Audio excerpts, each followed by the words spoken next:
السلام علیکم۔ سیاست میں کچھ بیانات ایسے آ جاتے ہیں جن کی قیمت کافی عرصے تک چکانی پڑتی ہے۔ اس میں سے آصف علی زرداری صاحب کا وہ بیان تھا کہ میں اینٹ سے اینٹ مار دوں گا یا کیا کر دوں گا، اینٹ سے اینٹ بجا دیں گے۔ تو اینٹ سے اینٹ بجانے کے بعد انہیں بہت عرصہ لگا، معافی تلافی بھی کرنی پڑی، اور دوبارہ اپنا کانفیڈنس بحال کرنے کے لیے بلوچستان کے اندر باپ پارٹی بنی، تو وہ بھی انہیں اون کرنی پڑی کہ میں نے بنائی۔ چیئرمین سینٹ کا انتخاب ہو یا نو کانفیڈنس کے اوپر جو کچھ ہوا، تو وہاں پر بھی بہت ساری جگہ پہ انہیں کنسیشنز دینی پڑی۔ دن میں جمہوریت کے نعرے مارے اور رات میں جا کے جگہ دی تاکہ ان کا وہ کھویا ہوا جو اعتماد تھا کہیں اور پہ اسٹیبلشمنٹ کے ساتھ وہ بحال ہو جائے۔ اب یہ نقصان ہے اور وہ ان کے ساتھ جڑا رہے گا، آسانی سے جائے گا نہیں، مختلف مواقع کے اوپر ان کو وہ ہانٹ کرتا رہے گا۔ اسی طرح کے بعض بیانات جو ہیں ابھی نواز شریف کی تقریر کے ساتھ آئے، وہ تو ایک چھوٹا مرحلہ تھا، لیکن ایک سٹیپ اگر آگے چلے جائیں گے تو وہ ان کو سنبھالنا مشکل ہو جائے گا۔ آج اس سے ملتا جلتا ایک بیان ضرب عضب کے حوالے سے سامنے آیا، اور وہ مریم نواز کا میں ابھی آگے چل کے آپ کو دکھاتا ہوں۔ ایک بڑی انٹرسٹنگ سچویشن ہے، اگر اس کی ہم ہسٹری دیکھیں تو 2013 کے انتخابات کے بعد سب سے پہلے نواز شریف صاحب نے ایک پیس کمیٹی بنائی تھی طالبان سے ڈائیلاگ کے لیے، اور پیس کمیٹی بنی ہوئی تھی تو پاکستانی ایف سی کے سولجرز کے اوپر، پاکستانی فوج کے اوپر حملے جاری تھے، اور اسی اثنا میں کراچی ایئرپورٹ کے اوپر بھی اٹیک ہو گیا۔ ایک ایسا واقعہ بھی پیش آیا کہ پاکستانی ایف سی کے جوانوں کے 22 شاید جوان تھے، اس بس کے اوپر اٹیک ہوا اور ان کی شہادت ہو گئی۔ پھر پاکستانی جوانوں کے سر کاٹ کے ان کے ساتھ فٹ بال بنا کے کھیلا گیا۔ ایسے ہی موقع کے اوپر جنرل کیانی نے کے قریب آپریشن کیے تھے۔ اس وقت انٹرنیشنل میڈیا چھاپتا تھا کہ یہ 60 میل دور رہ گئے اسلام آباد سے، یہ والی صورتحال تھی۔ ہی ڈڈ ویری ویل، لیکن نارتھ وزیرستان میں وہ انٹر نہیں تھے ہوئے، اور یہ ایک بڑا ٹف بیٹل کہی جاتی تھی کہ یہاں پر حقانی بیٹھا ہوا ہے، یا ازبکستان اسلامک موومنٹ والے بیٹھے ہوئے ہیں، یا یوئیغرز کے لوگ بیٹھے ہوئے ہیں، اور یہاں پنجابی طالبان بھی ہیں، اور باقی لوگ بھی دنیا جہان کے جتنے وانٹیڈ ہیں ساروں کا گڑھ ہے۔ یہ راحیل شریف نے کام شروع کیا تھا کہ سٹرائکس شروع کی، اور یہ ریٹیلیشن تھی جب ایف سی کے جوانوں کی شہادت ہوئی، اور پھر اس کے بعد اس میں مزید شدت آئی، اور یہ سٹرائکس آرمی کر چکی تھی۔ تو ان سٹرائکس کے بعد پیس کمیٹی بنی ہوئی تھی۔ یہ سارا میں سناریو آپ کو اس لیے بنا رہا ہوں کہ انیشیٹو سٹارٹ کس طرح ہوا تھا کہ پیس کمیٹی بنی ہوئی ہے، اور شاید عرفان صدیقی صاحب اور کچھ بڑے نامی گرامی لوگ ان کی نمائندگی کے لیے اس کمیٹی کا حصہ بھی بنائے گئے تھے، اور ادھر سے پاکستانی فوجی جوانوں کے اوپر حملہ ہوتا ہے، شہادت ہوتی ہے، فوج ریٹیلیٹ کرتی ہے۔ تو چودھری نثار کا بیان مجھے یاد آ رہا ہے کہ فوج کے اوپر حملہ ہوگا تو وہ جواب دے گی۔ یہ ہم نے اپنی پوزیشن ایڈجسٹ کی تھی۔ پھر اس کے بعد کراچی ایئرپورٹ کا اٹیک ہوا، اور ضرب عضب فائنلی ایک شیپ اختیار کر گیا، اور ضرب عضب کے بعد پاکستان میں سکون ہوا۔ ضرب عضب پاکستانی قوم کی خواہش تھی، پوری قوم کی امید تھی اور خواہش تھی، ڈیمانڈ کہہ لیں کہ مطالبہ تھا میرے جیسے بندے کا، ہر پاکستانی کا۔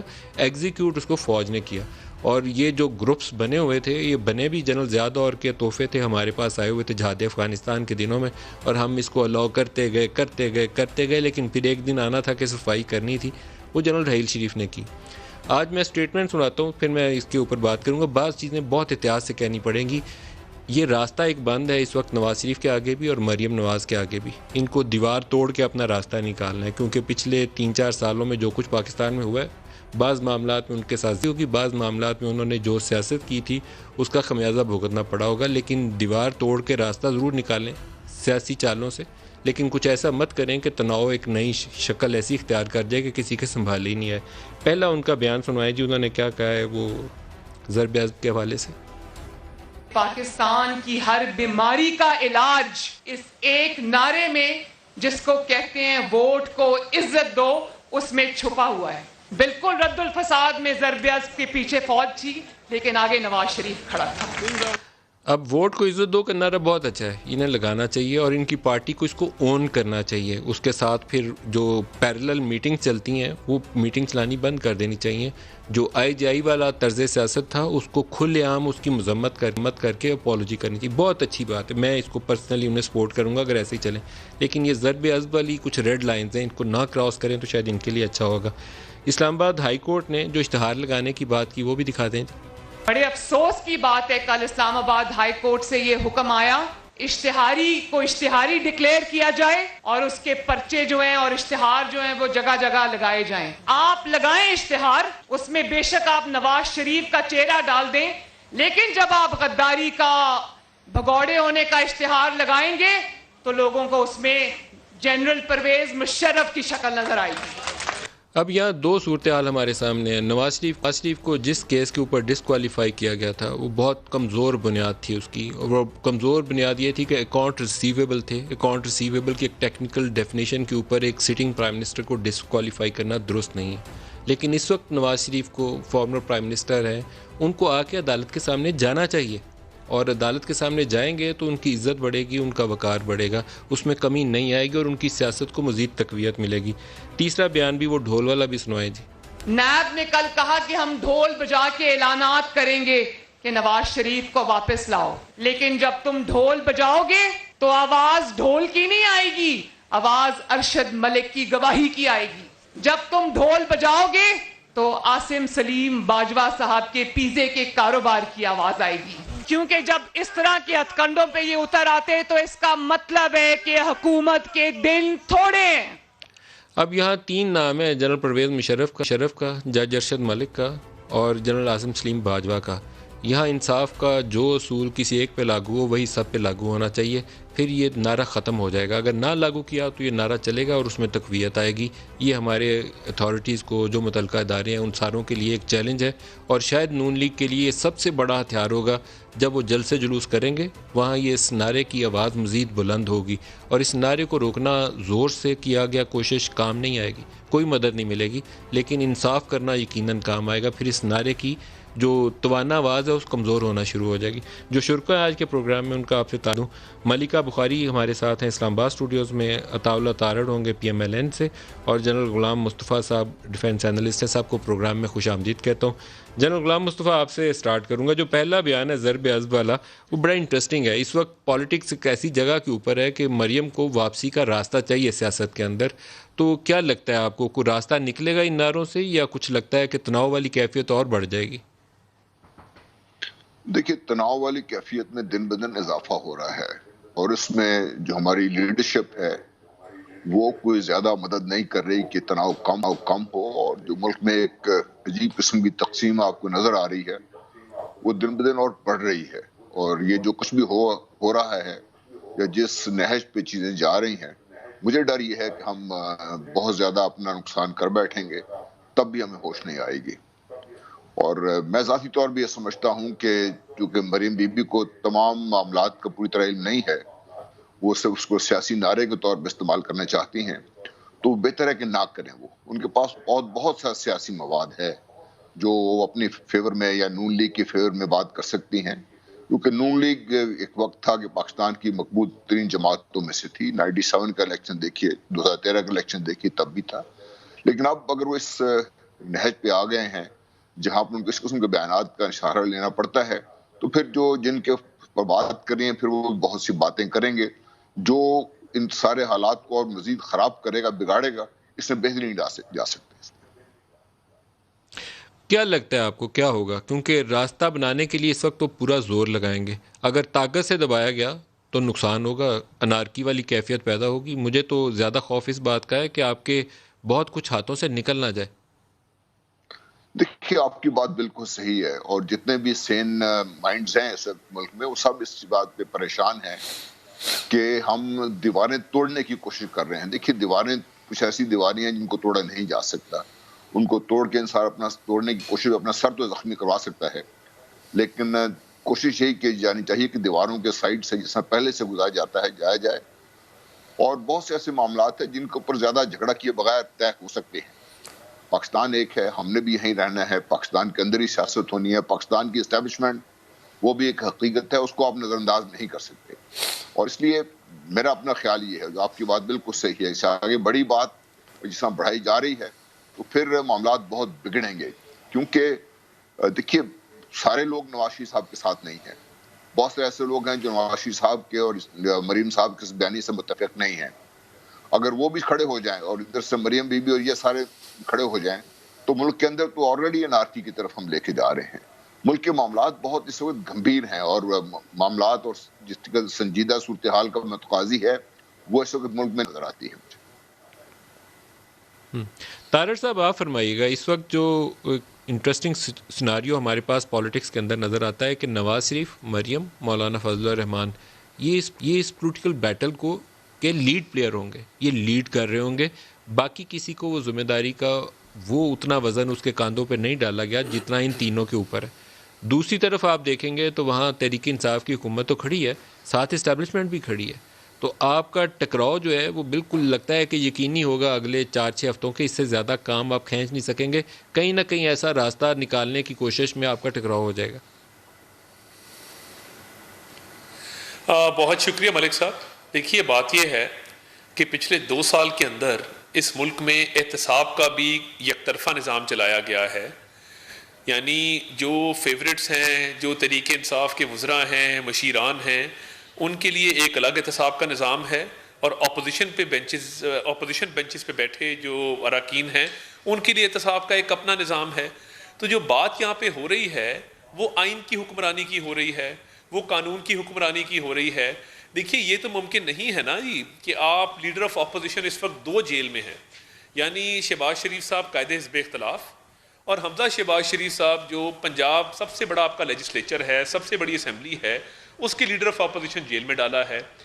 اور ملک صاحب پبلک منی یعنی کرپشن یا کسی سرکاری فنڈ, سرکاری ٹھیکے, سرکاری ٹینڈر میں سے کوئی خرد برد کا الزام نہیں ہے. لیکن وہ یہ آپ اس تفصیل میں کیسوں میں نہ جائیں, جو سیدھا اس وقت سٹیٹمنٹ ہے ضرب عضب, آپ کے خیال میں آپ کو ہرٹ کرے گا یا سیاسی اعتبار سے آپ کو فائدہ دے گا؟ میں اسی طرف آ رہا ہوں. نہیں دیکھیے میں اسی طرف آ رہا تھا کہ دیکھیے ایک طرف احتساب کا ایک یک طرفہ نظام ہے کہ یعنی ایک سیاسی جماعت ہے وہ جو مرضی کرے, وہ پبلک منی, میں صرف یہ اب آپ کو بتانا چاہ رہا ہوں کہ آٹا, چینی, دوائیاں سب کچھ اگنور ہوا نا جی. نیب کو تب نظر نہیں آیا, نیب اب اشتہارات کی بات کرتے ہیں. تو یہ جو نظام ہے یہ صرف سیاسی انتقام کے لیے بنایا گیا ہے, نمبر 1. نمبر 2, جہاں ضرب عضب کی بات ہوئی اور باقی آپریشنز کی بات ہوئی, دیکھیے پولیٹیکل ول ہوتی ہے, پولیٹیکل ول ہو تو یہ معاملات آگے چلتے ہیں. 10 سال ہماری پنجاب میں حکومت تھی, 5 سال ہم وفاق میں رہے ہیں. کیا مجھے بتائیے, اور بڑی قدر ہے پاک فوج کی جو قربانیاں ہیں, باقی جو لا انفورسمنٹ ایجنسیز ہیں, جو نیشنل ایکشن پلان تھا اس کی امپلیمنٹیشن کے لیے کیا تمام سٹیک ہولڈرز آن بورڈ نہیں تھے؟ کیا سب اکٹھے نہیں ہوئے؟ کیا کراچی کا امن اس لیے بحال ہوا کہ صرف کوئی ایک سٹیک ہولڈر تھا؟ سارے اکٹھے ہوئے, سارے سٹیک ہولڈرز جو ہیں وہ ایک میز پر بیٹھے, تب جا کے نیشنل ایکشن پلان کی امپلیمنٹیشن اور ایک انٹرسٹنگ صورتحال یہ ہے کہ آپ کو اے پی ایس اٹیک کے بعد پولیٹیکل پارٹیز کو اکٹھے بٹھانے کی ذمہ داری جو تھی وہ فوج کو کرنی پڑی. یہ افسوسناک صورتحال تھی کہ آپ سیاستدان اے پی ایس کے بعد بھی خود نہیں تھے اکٹھے ہو کے بیٹھے, بشمول عمران خان, آپ کو فوج نے اکٹھے کر کے بٹھایا تھا. جو کراچی آپریشن ہے یہ فوج کی ذمہ داری زیادہ بنتی ہے کیونکہ ایم کیو ایم کی جو سیاست تھی اس کا زیادہ بوجھ فوج کے یا اس وقت کی اسٹیبلشمنٹ کے زیادہ دور کی اس کے کاندھوں کے اوپر تھا. تو فوج والے تجاویز لے کر آئے تھے, جنرل رضوان نے وہ پلان جو تھا اس کو کنسیپچولائز کیا. پھر ستمبر 2013 میں پی ایم ایل این نے اس کی اپروول دی, پولیٹیکل کریڈٹ آپ کا, پولیٹیکل اونرشپ آپ نے پرووائڈ کی. آرمی وہ جو اے ٹی اے کے اندر امینڈمنٹ کی گئیں, پولیس پاورز دی گئیں, اس کے نتیجے میں کراچی میں امن آیا. لیکن اس سلوگنیئرنگ میں مجھے تو ڈر یہ ہے کہ آپ آپس میں لڑ نہ پڑیں, یہ صورتحال بڑی نقصان دہ ہو جائے گی.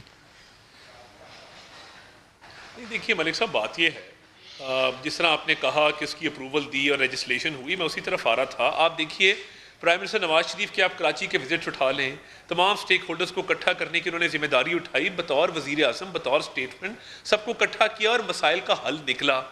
اور جہاں تک اکٹھے بیٹھنے کی بات ہے, میں صرف 2 واقعات کوٹ کروں گا. 2013 کے الیکشن میں عمران خان صاحب گرتے ہیں کرین سے, زخمی ہوتے ہیں. نواز شریف صاحب اپنی پوری کیمپین کو معطل کر کے سیدھا شوکت خانم جاتے ہیں, ان کی عیادت کرتے ہیں. پرائم منسٹر بننے کے بعد انہوں نے چودھری نثار کے ہمراہ بنی گالا گئے, خود گئے, عمران خان صاحب کو ملنے گئے. تو دیکھیے ہم تو پولیٹیکل میچورٹی کا مظاہرہ کرتے رہے ہیں. اب اگر ایک سیاسی جماعت کشمیر کے ایشو پہ بیٹھنا مناسب نہیں سمجھتی, وہ ٹڈی دل کے ایشو پہ بیٹھنا مناسب نہیں سمجھتی, وہ کرونا کے معاملے پہ بیٹھنا مناسب نہیں سمجھتی, تو یہ دیکھیے نا, یہ تو اب ایگو کی وار ہے ان کی, وہ جانے, ان کا کام جانے. مگر ہم نے بطور ایک رسپانسبل اپوزیشن, بطور ایک رسپانسبل پولیٹیکل ملکہ سے پوچھنا چاہیے, ملکہ آپ کو کیا نظر آتا ہے یہ جو سیاسی کھینچا تانی ہے اس کے اندر کوئی انارکی والی کیفیت نہ پیدا ہو جائے؟ اس وقت صورتحال اچھی نہیں ہے. دیکھیے ندیم شکریہ. پہلی بات تو یہ ندیم صاحب کے 2-3 اہم گزارشات میں آپ کے سامنے پیش کرنا چاہتی ہوں. دیکھیں مریم نواز شریف کا جو بیانیہ ہے، جو نواز شریف کا بیانیہ ہے، آپ دیکھیں کہ کیا بات کر رہے ہیں. یہ آئین کی پاسداری کی بات کریں، قانون کی بالادستی کی بات کریں، ووٹ کو عزت دو کی بات کریں، یہ 3 باتیں کر رہے ہیں. اور ان کے اپنے عمل کیا ہیں؟ پاکستان کے ایکس منتخب وزیر اعظم جو تھے ان کو پاکستان کی اعلیٰ عدالت نے نااہل ڈکلیئر کیا. آپ نے کہا کیس ویک تھا، جو بھی آپ کا تجزیہ ہے، لیکن نااہل ڈکلیئر کیا. پاکستان کے نیب کورٹ نے کہا یہ مجرم ہے، پاکستان کے نیب کورٹ نے کہا یہ اشتہاری ہیں، پاکستان کے لاہور ہائی کورٹ نے کہا کہ آپ جا سکتے ہیں، لیکن کورٹوں نے ان کو مجرم ڈکلیئر کیا. اب اسلام آباد ہائی کورٹ میں ان کا کیس چل رہا ہے. یہ تو ان کا اپنا عمل ہے. ان کی بیٹی آگے سیاست کو بڑھا رہی ہیں، خود بھی مجرم ہے، پاکستان کی عدالت میں جھوٹ بولا ہے. اس کے بعد ان کے بارے میں الیکشن کمیشن کا ایک فیصلہ ہے جو کہتا ہے کہ یہ سیاسی ایکٹیویٹیز میں متحرک نہیں ہو سکتی، اور یہ پاکستان کے آئین کی بالادستی کی موومنٹ کو لیڈ کر رہی ہیں. یہ پاکستان کی جمہوریت کے ساتھ ایک مذاق ہو رہا ہے. پہلی بات تو یہ. دیکھیں ارشد ملک کی ویڈیو آنے کے بعد کیس کے اوپر بہت بڑے سوال ہیں. ان سوالوں سے ہم نظریں نہیں چرا سکتے، ہم نظریں نہیں چرا سکتے. وہ ہماری اعلیٰ عدلیہ کو آج نہیں تو کل اس کے اوپر پوزیشن لینی پڑے گی. فیصلہ دے چکے ہیں، اس پہ وضاحت پیش کر چکے ہیں کہ اس کیس کا فیصلہ جو ہے اور اس ویڈیو ایویڈنس کی جو اوتھینٹسٹی ہے اس کو اسلام آباد ہائی کورٹ ڈٹرمن کرے گا کہ آیا اس پہ اس کا کوئی امپیکٹ ہوا یا نہیں. پہلی بات تو یہ. دوسری بات یہ کہ اس کے بعد جو پورا اس پروسیس ہے نا جس میں پنشمنٹ ہوئی ہے وہ پورا پروسیس کوسچن ہو جاتا ہے. مجھے یاد پڑتا ہے ندیم صاحب جسٹس کیوم والی جو آڈیو کلپس آئی تھیں جس میں وہ فرمائش کر رہے تھے جسٹس کیوم سے کہ بی بی کو 7 سال کے لیے سزا دے دو. اس کے بعد جج کو بھی رخصت کیا گیا، کیسوں کا بھی بیڑا گرک ہو گیا، کوئی مشابہت کیسوں کا بھی بیڑا گرک ہو گیا. بیکاز پاکستان کی اعلیٰ عدالت اور پاکستان کی عدالتیں آزاد ہیں. یہ مارشل لاء کا دور نہیں ہے ندیم صاحب. آپ کیا کہہ رہے ہیں کہ پاکستان کے نظام عدل میں پاکستان تک کوئی اعلیٰ عدالت یا عدلیہ کا نظام آزاد نہیں ہے؟ یہ عدالت کو کہنا چاہ رہے ہیں. آج آپ نے دیکھا کہ کھڑی ہو کر وہاں 2 اداروں کو للکار رہی تھی. ہم نے تو یہی دیکھا ہے، آپ نے پتہ نہیں کیا دیکھا. انصاف مانگنا بری بات نہیں ہے، اور یہ کہنا کہ ایون ہینڈڈ اکاؤنٹیبلٹی وہ بھی بری بات نہیں ہے. میں آپ کو وضاحت پیش کروں. یہ کہہ رہی تھیں اسلام آباد ہائی کورٹ آنریبل ججز کو کہ آپ کس طرح اشتہاری ڈکلیئر کر سکتے ہیں. بی بی یہ پاکستان کے قانون کے مطابق جو بھی وہ کہہ رہے تھے، جو بھی استفسار ہوا، مکالمہ ہوا، مریم نے ساتھ جنرل مشرف کی مثال دی. وہ بتاتے ہیں کیا آپ مریم پہ ایکٹ کرنا مریم کے اس مطالبے کو سامنے رکھ لیں، جنرل مشرف کا کیس سامنے، آپ ایکٹ کرنا چاہیں گی؟ سیکشن 87 آف CRPC کہتا ہے کہ جب آپ نے کسی کو اوفینڈر، کسی کو آپ نے اشتہاری ڈکلیئر کرنا ہے تو آپ نے یہ سٹیپس اٹھانے ہیں. آپ نے اس کے بارے میں باضابطہ اعلان کرنا ہے، آپ نے اس کا نوٹس لگانا ہے، آپ نے اس کی پروکلیمیشن کرنی ہے. تو جو مریم بی بی بات کر رہی ہیں وہ دونوں آئین اور عدلیہ کا جو نظام ہے اس کی تصحیح کریے. دوسری بات یہ. تیسری بات ضرب پہ آ جائیے. اب یہ بات کر رہی ہیں ندیم صاحب کہ نواز شریف آگے کھڑے تھے اور پاکستان کی افواج، وہ افواج جس کے عمل کو، جن کی اس جنگ کو، جن کی کاوشوں کو دنیا نے سراہا ہے، اس کے اندر ایک مجرم، میں تو کہتی ہوں مجرم ہے، ایک مجرم کھڑی ہو کر ان کو للکار رہی ہیں اور کہہ رہی ہیں کہ آپ ہمارے پیچھے کھڑے تھے. نہیں مریم بی بی، پاکستان کی افواج نے اپنا سینہ، اپنے بچے، اپنی جانوں کا نذرانہ پیش کیا ہے. وہ ضرب عزم میں آپ سے آگے کھڑے تھے، کہتے ہیں کہ داروں مل کر یہ جنگ لڑی، لیکن افواج سامنے غلام مصطفیٰ صاحب کچھ کہہ رہے ہیں. غلام مصطفیٰ صاحب کچھ کہہ رہے ہیں. غلام چیزیں بڑی واضح. جی مجھے اجازت دیجیے. بتاتے ہیں آپ. نمبر 1 تو عدالت کے فیصلے پڑھ لیں جن نے ان کو، اعلیٰ عدالت نے ان کو اور نیب کورٹ نے ان کو مجرم ڈکلیئر نہیں کیا. مریم بی بی کو کیا نیب کورٹ نے نہیں کہا کہ مریم بی بی مجرم ہے؟ انہوں نے خاتون ہے، کم از کم عوام کو مسلیڈ تو نہ کریں، عوام کو مسلیڈ تو نہ کریں، غلط بیانی تو نہ کریں. اور ارشد ملک کے بعد بہت سارے سوالیہ ابھی ان کی اپیل پینڈنگ ہے، اگر یہ نام ماننا چاہے تو وہ ایک اور بات. آپ میں ہمت ہے گرفتار کر لیں. آپ کی حکومت اگر یہ سخت رکھتی ہے تو گرفتار کرنے میں آپ کو چیلنج کرتا ہوں. آپ لوگوں کے پاس کوئی لیگل جواز نہیں ہے. 2-3 چیزیں ہمیں کلیئر ہونی چاہیے. جہاں تک جنرل مشرف کا تعلق ہے، آپ اس وقت جو گورنر تھے عشرت العباد ان کی کتاب پڑھیں جس میں بڑے واضح طور پہ کہا ہے کہ میاں نواز شریف نے میری ذمہ داری لگائی تھی کہ سندھ ہائی کورٹ سے ایسا فیصلہ لے کے آئے کہ جنرل مشرف باہر بھی نکل جائیں اور ہمارا نام بھی نہ. یہ کتاب میں لکھا ہوا میں کوٹ نہیں کر رہا. نمبر 2، جب ان پہ غداری کا مقدمہ چلا جو حکومت لے کر جسٹس کے کہنے پر جو اس کا فیصلہ آیا، اس میں بڑا ایک واضح تھا کہ جو قانون انہوں نے 2010 میں 18ویں ترمیم پاس کی اور 2007 میں جو کچھ ہوا، اچھا وہ غلط ہوا، وہ بات نہیں کر رہا. میں صرف یہ بات کر رہا ہوں آپ سے کہ 2007 میں کچھ ہوا، 2010 میں اس کو جرم بنا کے اس پہ مقدمہ چلا اور ہائی کورٹ کا فیصلہ ہے کہ یہ غلط ہوا سارا کچھ. نمبر 3 جناب غلام مصطفیٰ صاحب اس کو آپ جسٹیفائی نہیں کر سکیں گے. جب آپ میدان میں نکلیں گے نا, جلسے میں نعرہ ماریں گے تو ایک طرف نواز شریف کا کیس تو دوسری طرف جنرل مشرف کا نعرہ ماریں گے, آپ کوئی جسٹیفیکیشن نہیں دے پائے. میں صرف آپ کو حقائق بتا رہا ہوں, میں جسٹیفائی نہیں کر رہا. اور جہاں تک جج ارشد ملک سر, آئین پاکستان توڑنا بڑا جرم ہے سر. بہرحال اس کی کوئی بھی ترجیح نہیں دی جا سکتی, ہمیں اس کے اوپر کسی نہ کسی دن بات تو کرنی پڑے گی. ملک صاحب وہ تو آپ کو انڈر ڈسکشن وہ نہیں ہے, میں صرف یہ عرض کر رہا ہوں کہ کیا ہوا, اس کے بعد کیا ہوا. اگر انہوں نے آئین توڑا الگ, جس آئین کو پامالی کی گئی 2010 میں قانون بنا کے 2007 کو جرم کیا, کیا وہ کم ہے اس سے؟ بہرحال وہ تو بات بحث کی بات. تیسری چیز جو میں آپ سے عرض کرنا چاہتا ہوں, دیکھیے ارشد ملک کا کیس آیا, ساری دنیا نے دیکھا, ان کو سزا بھی ہو گئی, جو کچھ بھی ہو وہ تو بھی کیس کورٹ میں ہے. لیکن میں آپ سے آج یہ درس کر رہا ہوں, خدا نہ کرے یہ کیس اپنی پائے تکمیل تک پہنچے, کیونکہ اگر انہوں نے بلیک میل کیا ہے, اس کے اوپر اور بھی الزامات تھے کہ یہ بلیک میل کرنے کے لیے کیا کچھ ہوا اور سارا کچھ کرنے کے لیے, جیسے ارشد ملک صاحب کو کیسے پھنسایا گیا. اگر وہ سارا کچھ پائے تکمیل تک پہنچا تو شاید بہت سارے بطور کریں گے. تو میں سمجھتا ہوں کہ چند چیزوں کو ہمارے سیاسی مدبرین کو یہ چاہیے کہ سوچ کر اور احتیاط سے بات کریں. باقی ان کے سیاسی معاملات ہیں, ڈیفینیٹلی ٹھیک ہے. میں ایک بریک لے لوں. ویسے ارشد ملک کی جو اس کا ایک اور حصہ ہے نا, وہ کسی نہ کسی سٹیج کے اوپر باہر آنا ہے. اس میں کچھ لوگوں کے نام بھی آنے ہیں اور کچھ بت گرنے بھی ہیں, جس کا آپ خدشے کا اظہار کر رہے ہیں. اس کے بغیر یہ معاملہ فائنلٹی اختیار نہیں کرے گا. کچھ ہوگا یہاں پہ تو تبھی معاملہ فائنل ہوگا. ایک بریک لے لیں, ہمارے ساتھ رہیے گا.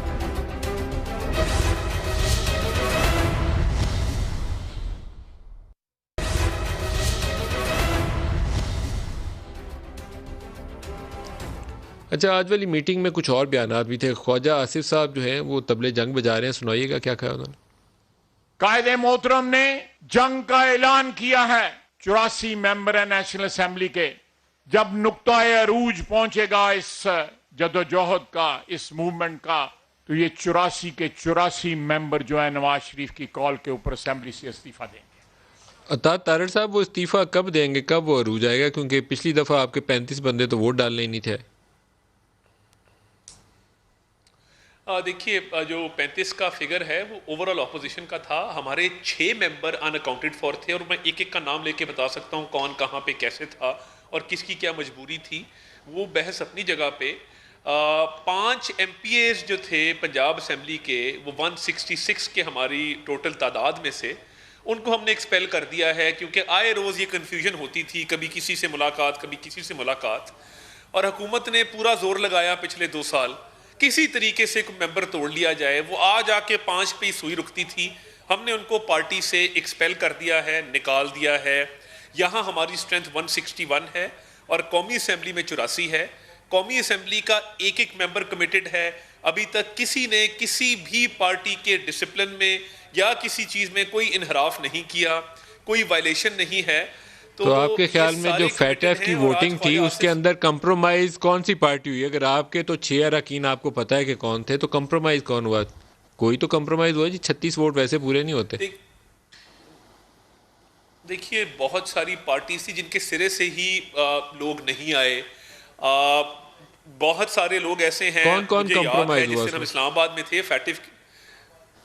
نہیں دیکھیے, میں اب یہ وثوق سے تو نہیں کہہ سکتا کون کمپرومائز ہوا, مگر مجھے اچھی طرح یاد ہے شازیہ مری صاحبہ چیف وپ ہیں پیپلز پارٹی کی, ان کے بھی جو 5 لوگ مسنگ تھے وہ ایک ایک کا ان کو پتا تھا. ایک آدھے کا کووڈ کا ایشو تھا, کچھ ٹریول نہیں کر سکے. 5 ان کے مسنگ تھے, 6 آپ کے مسنگ تھے, 11 ہو گئے. باقی کس کے مسنگ تھے؟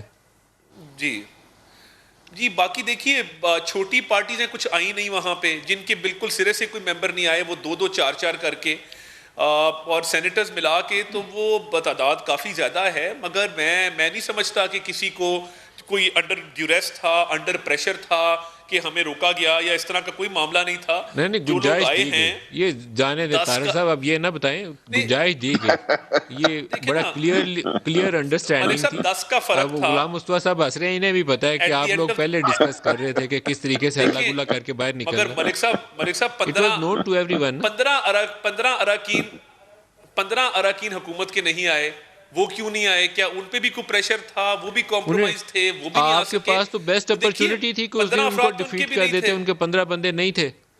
آپ کے پاس تو بیسٹ اپرچونٹی تھی ان کو ڈیفیٹ کرنے کی, کیوں نہیں کیا آپ نے؟ At the end of the day جس طرح پروسیجر کو بھی بلڈوز کیا گیا اور وہ 10 یہ کہتے ہیں کہ 10 کا فرق تھا, ہم تو 10 کے فرق کو بھی نہیں مانتے.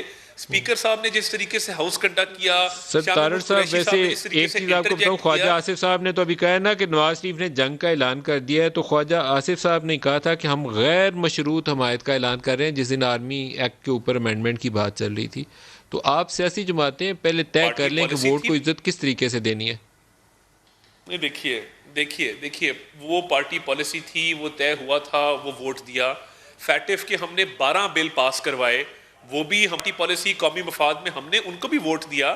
بٹ جب حکومت کی طرف سے قومی مفاد ہمارا ہر دفعہ بدل جاتا ہے سر.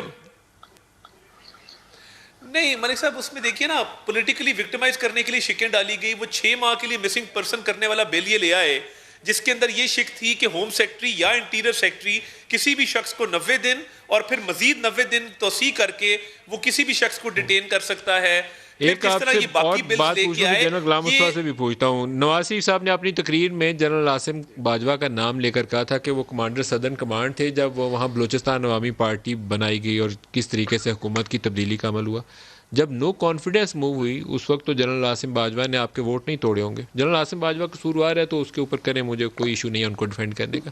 لیکن آپ لوگ خود جب بندے پورے نہیں کر پائے, آپ کے بندے پھر ٹوٹ گئے نو کانفیڈنس کے اوپر, تو پھر آپ کیا بولیں گے, اب کس کو الزام دیں گے؟ آپ گنجائش پیدا ہر دفعہ اس کو آپ مصالحت کہہ لیں, قومی مفاد کہہ لیں, لیکن آپ کی کمزور سیاست کا نتیجہ ہے یہ. نہیں دیکھیے ہمارے جو بندے, دیکھیے ہم نے بڑا بولڈ سٹیپ لیا. ہمارے جو بندے ڈاؤٹ فل تھے وہ پنجاب میں تھے, ان کے نام بھی پتہ ہیں, ان کی شکلیں بھی پتہ ہیں, ان کو پارٹی سے نکال دیا گیا ہے قطع نظر اس بات کے کہ ہمارا اور پی ٹی آئی کا 4 ووٹوں کا فرق ہے. نو کانفیڈنس کے اوپر کون کمپرومائز ہوا تھا سر؟ دیکھیے سینٹ کے استعفیٰ بھی میں آپ کو بتا دوں, استعفیٰ بھی 4 اراکین کو, یہ شاید سر چیئرمین سینٹ کے نو کانفیڈنس کے اوپر وہ 14 بندے کیسے غائب ہوئے تھے جو کھانے میں شامل تھے, رات کو ووٹ ڈالتے وقت شامل نہیں تھے؟ وہ دیکھیے جو 14 لوگ سینٹ کے چیئرمین کے الیکشن میں کمپرومائز ہوئے, 4 لوگ ایسے ہیں جو فیٹف کے بلز والے دن بھی ووٹ ڈالنے نہیں آئے. میاں نواز شریف صاحب ہدایت دے چکے ہیں راجہ ظفر الحق صاحب کو, جو لیڈر آف اپوزیشن بھی ہیں سینٹ میں اور ہماری پارٹی کے چیئرمین بھی ہیں, کہ ان 4 اراکین کو شو کاز نوٹس ایشو کیا جائے, اور اگر ان کا جواب نوٹس جاری ہوگا تو ان کو پارٹی سے. طاہر صاحب وہ کس کو نوٹس جاری ہوگا؟ 4 لوگوں کی فہرست ہے جی 4 لوگوں کی فہرست ہے جن کو show cause notice Mian Nawaz. اس میں راہیلہ مقصی صاحبہ ہیں, راہیلہ مقصی صاحبہ ہیں, کلثوم پروین صاحبہ ہیں, دلاور خان صاحب ہیں اور شمیم افریدی صاحب ہیں. یہ شو کاز میاں نواز شریف صاحب کے حکم پہ راجہ ظفر الحق صاحب ایشو کر رہے ہیں, اور ان 4 اراکین کو شو کاز جائے گا ان کی فیٹف والے دن ایبسنس کے حوالے سے. اس پہ پارٹی نے فیصلہ کر لیا ہے اور یہ سینٹرل ایگزیکٹو کمیٹی کا فیصلہ ہے. اچھا, مولانا فضل الرحمان کا بھی یہ بڑی اچھی خبر ہے جی, خبر چلائیں, ان کی بڑی خبر چلائیں, یہ 4 اراکین کو شو کاز جاری ہو رہا ہے. مولانا فضل الرحمان کا ایک سٹیٹمنٹ بھی سنائیں جی.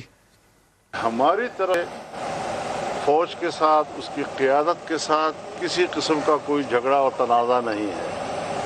آپ نے خود ہی کہہ دیا کہ کل تو آپ نے ان کے ایکسٹینشن کے لیے ووٹ دیا تھا, جس پہ آپ یہ ثابت کر رہے ہیں کہ مسلم لیگ اور اس کی قیادت کا فوج کے ساتھ کوئی تنازع نہیں ہے, ان کے لیے کوئی مشکل نہیں پیدا کر رہے. لیکن اگر مشکل پیدا ہے تو پھر اس کا معنی یہ ہے کہ ان کی طرف سے ہے, ہماری طرف سے نہیں.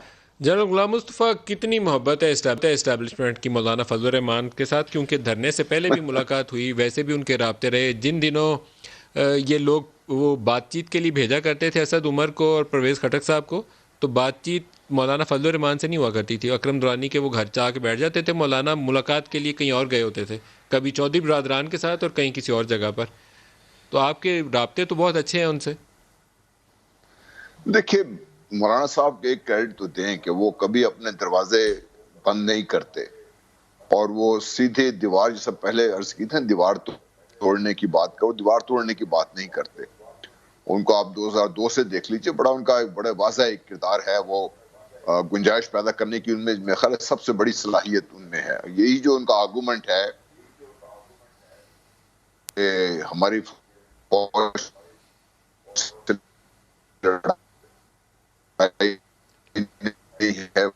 فوج سنا کرتے کام یہ. تو دیکھیے جب اپنے مفادات کی اور مصلحت کی بات آتی ہے تو ہماری سیاسی قیادت کو یہ کریڈٹ ضرور ہے کہ وہ اپنے لیے کوئی نہ کوئی راستہ نکال لیتی ہے. اب بھی ان کے لیے بہت امپورٹنٹ وہ چیز ہے, دیکھیے جو بھی یہ کریں گے نقصان کس کا ہوگا. اگر یہ خیال یہ ہے کہ اگر یہ مٹبھیڑ ہو جائے گی, خدا نخواستہ جھگڑا ہو جائے گا, تو کسی اور کا نقصان ہو نہ ہو, نون لیگ کا بھی نقصان ہوگا, پاکستان کا نقصان بھی ہوگا.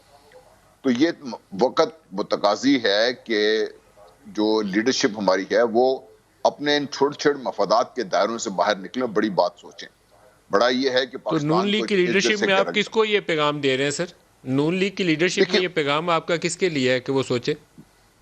میں یہ سمجھتا ہوں یا نواز شریف کو سوچنا چاہیے کہ قوم نے 3 دفعہ ان کو اپنے سر کا تاج بنایا ہے, اور ان کے لیے ان پہ ذمہ داری میں سمجھتا ہوں سب سے زیادہ ذمہ داری ان پہ عائد ہوتی ہے, بجائے اس کے کہ وہ اس قسم کے بیانات دیں. تو آپ ان کو ابھی فی الحال قومی مجرم یا وہ باغی یا وہ کیا وہ ہوتا ہے جی ہمارے یہاں وہ جو ٹریزن والے کیس میں لگتا ہے, وہ نہیں سمجھ رہے آپ ان کو قومی لیڈر سمجھ رہے ہیں ابھی؟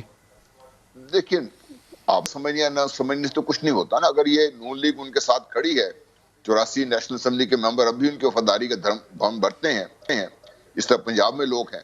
ایک تو بدقسمتی یہ ہے کہ پورے پاکستان سے یہ سگڑ کے پنجاب میں رہ گئے. دوسرا میرا ظلم یہ ہے کہ یہ جس راستے پہ چل نکلے ہیں یہ ان کے خمیر میں نہیں ہے.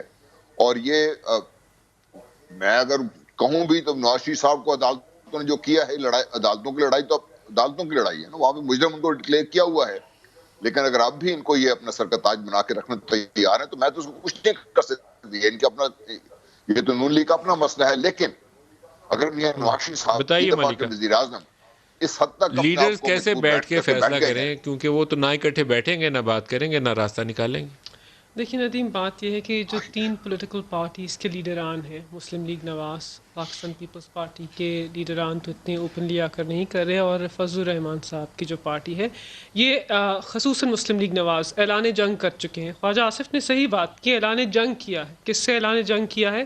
پاکستان کے 2 اہم اداروں سے. پاکستان کی افواج کے خلاف اعلان جنگ ہے اور پاکستان کی عدلیہ کے خلاف ہے. ہم ان کو کہہ رہے ہیں, آپ کے پروگرام کے توسل سے ان کو پیغام دے رہے ہیں اور کہہ رہے ہیں کہ آپ نے اگر جنگ کرنی ہے تو سیاسی جنگ کریں پاکستان تحریک انصاف کی حکومت کے ساتھ. اگر آپ نے متنازع بنانا ہے تو پاکستان تحریک انصاف کی حکومت کو بنائیے, لیکن اداروں کو خدارہ متنازع نہ بنائیے. بکاز اگر پاکستان کی افواج اور پاکستان کی عدلیہ کمزور ہوتے ہیں تو ریاست کمزور ہوتی ہے, پاکستان کی سالمیت کمزور ہوتی ہے, اور یہ ان کی غیر جمہوری سوچ جو ہے یہ ملک کو نقصان پہنچائے گی. جہاں تک یہ بات کرتے ہیں کہ ہم نے استعفیٰ دینا ہے اور اعلان کر رہے ہیں, ہم تو کہہ رہے ہیں پہلے تو یہ استعفیٰ دیں گے نہیں, کیونکہ ان کی سیاست کا محور کیا ہے؟ اقتدار, اقتدار, اقتدار. ان کو اقتدار چاہیے, ہر صورت چاہیے. یہ ایسے نظام کو نہیں مانتے جس میں اقتدار میں نہ ہو, ہم نے دیکھ لیا ہے. تو ان کو اقتدار چاہیے, تو یہ نہیں دیں گے استعفے. اگر دیں گے تو جس طرح یہ استعفے دیں گے, ہم نے اصولی فیصلہ کیا ہے, ہم فل فور ہم ان سیٹوں کے اندر الیکشن کروائیں گے, اور پاکستان کی عوام, میں آپ کو بتا رہی ہوں ندیم, ان کے اس بیانیے کو مسترد کریں گے. یہ کہنا بہت آسان ہے, 84 سیٹوں پہ ساتھ پیپلز پارٹی ملا لیں, اگر ملی گئی, اگر ساتھ کٹھی رہی تو اتنی سیٹوں پہ بائی الیکشن نہیں ہوا کرتے. دیکھیں ہم صرف یہ کہہ رہے ہیں کہ پاکستان کی عوام اور ان کے ممبران ان کے اس بیانیے کو مسترد کریں گے. 5 تو کر چکے ہیں, اور بھی کر رہے ہیں, اور انشاءاللہ یہ اکیلے کھڑے ہوں گے انہی صفوں میں پاکستان کے اداروں کے خلاف. ان کے ساتھ کوئی نہیں کھڑا ہوگا. پیپلز پارٹی ساتھ چھوڑ جائے گی. یہ دیکھیں زرداری صاحب تو پہلے ہی کہہ چکے ہیں کہ نواز شریف گریٹر پنجاب بنانا چاہتے تھے. وہ ماضی کی بات, ماضی پر ان کا یہی فیصلہ ہوگا, اور ہم کہہ رہے ہیں ان کو بھی کہ ان کو مسترد کیجئے. تو آپ انگیج کر رہے ہیں پیپلز پارٹی, چلائیے. آپ انگیج کر رہے ہیں. ہم ابھی تو کسی سے انگیج نہیں کر رہے, لیکن ہم نے انہیں کہا ہے کہ اگر احتساب کے علاوہ کسی بھی ایشو پہ بات کرنی تو ہم آپ کے لیے حاضر ہیں. ضرور آئیے بات کیجیے. بریک لے لیں جی, ہمارے ساتھ رہیے گا.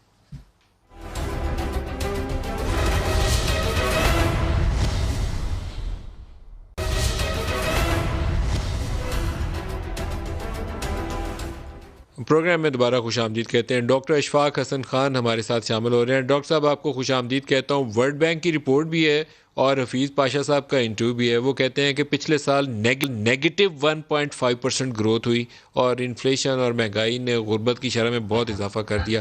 ورلڈ بینک نے بھی آج بہت ہی سخت قسم کے آبزرویشنز دے دی. آپ کا تجزیہ کیا؟ دیکھیں,